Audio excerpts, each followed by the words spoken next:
नहमदुहु व नुसल्ली अला रसूलिहिल करीम अम्मा बाद फ़ाऊज़ु बिल्लाहि मिनश शैतानिर रजीम बिस्मिल्लाहिर्रहमानिर्रहीम रब्बिश्शरह ली सदरी व यस्सिर ली अमरी वहलुल उक़दतम मिन लिसानी यफ़क़हू क़ौली।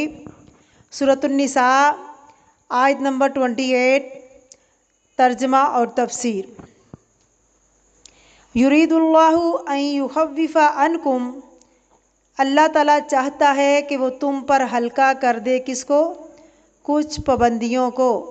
यानी अल्लाह ताला चाहता तो इससे भी ज़्यादा पाबंदियों में बांध सकता था तुमको, लेकिन उसने ऐसा नहीं किया, बल्कि बाज़ मामलात में तख़फ़ीफ़ कर दी, आसानी कर दी। मसलन तहारत के अहकामात को लीजिए, जो बुनियादी अहकामात हैं। मुसलमान होने के बाद पहला काम जो है वो है कि इंसान नहाए धोए पाक साफ़ हो। अब आप देखिए, अगर कोई शख्स वज़ू ना कर सके तो क्या करे? तयम्मुम कर ले। ये क्या है?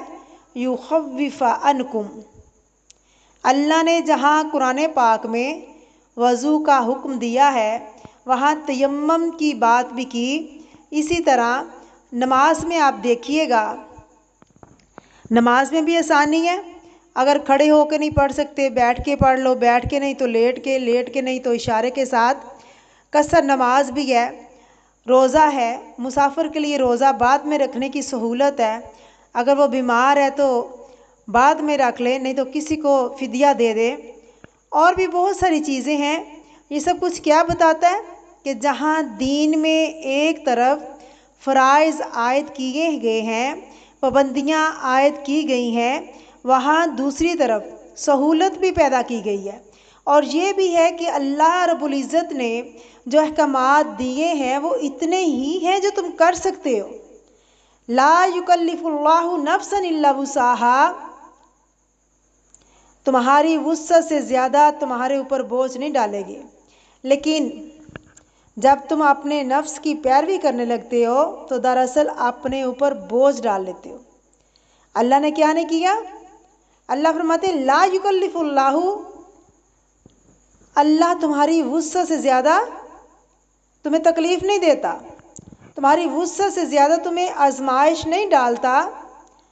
तो दरअसल अपने ऊपर बोझ तुम डाल लेते हो। पीछे आप देखिए कि हमने पढ़ा कि आज़ाद औरत के लिए हक मैर ना हो तो फिर लोंडी से निकाह की इजाज़त है। ये भी क्या है? दरअसल तख़फ़ीफ़ कर दी गई, क्योंकि अरबों के यहाँ बहुत बुरा समझा जाता था इस काम को। अब वो कहते थे कि ये कैसा दीन है, इसमें इस चीज़ की भी इजाज़त दे दी गई है। तो बताया गया कि अल्लाह ताला तुमसे आसानी चाहता है। बाज़ अहकामात इसलिए दिए गए कि ख़ाह वो तुम्हारे नफ्स पे बारी है या कल्चर के ख़िलाफ़ है, लेकिन अल्लाह रब्बुल इज़्ज़त ने अहकामात इसलिए दिए हैं कि अल्लाह तुमसे आसानी भी चाहता है। उसे पता है कि तुम किस हद तक काम कर सकते हो और उससे आगे नहीं कर सकते। सूरतुल बक़रा में आयत नंबर 115 में आता है युरीदुल्लाहु, अल्लाह तुमसे आसानी चाहता है और तंगी करना नहीं वो चाहता। सूरत हज में भी आता है, उसने दीन के मामले में कोई तंगी नहीं रखी। ऐसा हुक्म नहीं तुम्हें दिया कि तुम्हारा दम घुट जाए। जो कुछ भी हुक्म दिया वो ऐसा है कि जिस पर तुम अमल कर सकते हो। हदीस शरीफ में आता है कि मुझे ऐसा दीन देकर भेजा गया है कि जो बहुत ही आसान है, खुशगवार है, उस पर अमल किया जा सकता है। अल्लाह ताला को ये भी पसंद है कि उसकी रुख़सतों पे अमल किया जाए। जिस तरह उसकी पाबंदियों को कबूल किया जाए, तो जहाँ अल्लाह रब्बुल इज़्ज़त ने पाबंदी लगाई वहाँ पर पाबंदी को भी कबूल कर लिया जाए, और जहाँ उसने सहूलत रखी, आसानी रखी, रुख़सत दी, वहाँ खुशी से उस रुख़सत को ले लिया जाए। और इसी में इंसान की बुराई है। और इसी तरह इंसान कमज़ोर पैदा किया गया, इसीलिए अल्लाह ताला ने इंसान पर आसानियाँ रखी हैं। ہر اعتبار سے کمزور ہے. ہم جسمانی اعتبار سے بھی کمزور ہیں. آپ نے دیکھا ہوگا کہ کچھ لوگ بہت کمزور ہوتے ہیں اور پھر وہ بھی ختم ہو جاتا ہے. اس طرح بعض لوگ عقل کے اعتبار سے بڑے سمجھدار ہوتے ہیں، عقل مند ہوتے ہیں، بڑھاپا آتا ہے سب کچھ بھول جاتے ہیں، بچوں کی طرح بہکی بہکی باتیں کرنے لگ جاتے ہیں. بعض دفعہ انسان کے اندر سیلف کنٹرول ہوتا ہے تو انسان جو ہی بیمار پڑتا ہے وہ سیلف کنٹرول کہاں جاتے ہیں؟ سب ختم ہو جاتے ہیں. ایک دم جب غصے میں آتے ہیں تو پھر ساری مروت کہاں جاتی ہے؟ کہاں جاتی ہے سیلف رسپیکٹ ان کی؟ بہت بات کرتے ہیں نا سیلف رسپیکٹ کی، اپنی سیلف کی رسپیکٹ کو خود ہی ذلیل کر دیتے ہیں. اسی طرح غم میں بعض دفعہ دیوانوں جیسی حرکتیں کرنے لگتے ہیں، بے وقوفوں طرح منہ سے جملے نکالنے لگتے ہیں، بعض دفعہ بے ہوشی اور نیند کی حالت میں بھولنا شروع کر دیتے ہیں. کہاں ہے ہماری طاقت؟ کون سی چیز ہمارے بس میں ہے؟ کچھ بھی نہیں ہے. یہ جو بھی ہے اللہ نے ہمارے اندر اعتدال رکھا ہے، اس کی طاقت سے ہمارے اندر کوئی کمال نہیں ہے. کس کی طاقت ہے؟ اللہ کی طاقت ہے، اللہ کا حکم ہے.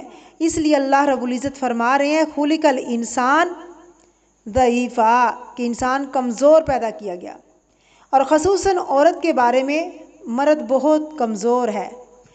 مرد ویسے جسمانی طور پر طاقتور ہے، عورت کے مقابلے میں ذہنی طور پر بھی طاقتور اور مچور زیادہ ہے. جذباتی طور پر بھی مرد فیصلہ سوچ سمجھ کر کرتا ہے، عورت اپنا فیصلہ جلدی سنا دیتی ہے. عمومی طور پر کچھ عورتیں مردوں کے مقابلے میں بہت سمجھدار ہو سکتی ہیں.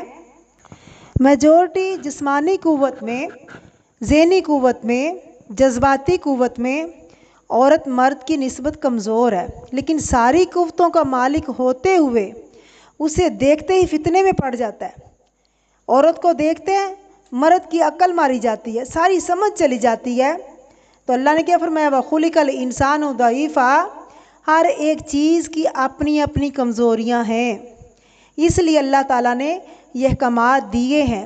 ایک سے زیادہ شادی کرنے کی رخصت دی ہے، یا باندیوں سے نکاح کی اجازت دے دی ہے، یا اسی طرح کچھ عورتوں سے نکاح نہ کرنے کی پابندی لگا دی اور باقی سب کے لیے آزادی رکھی ہے. اس کے علاوہ نکاح کیا جا سکتا ہے، مہر حق ادا کرنے کا کہا گیا، لیکن اتنی پابندیاں نہیں لگائی گئیں کہ ساری حکمتیں سامنے رکھ کر اللہ تعالیٰ نے زندگی گزارنے کے اصول دے دیے انسان کو. ان کو سمجھنے کی کوشش کرو، مقصد آنکھیں بند کر کے دین کے احکامات پر اعتراض نہ کرو. کوشش کرو دین کو سمجھنے کی. دین بہت آسان ہے، اپنے لیے مشکل نہ بناؤ. اللہ میں دین کی سمجھ عطا فرمائے. آمین.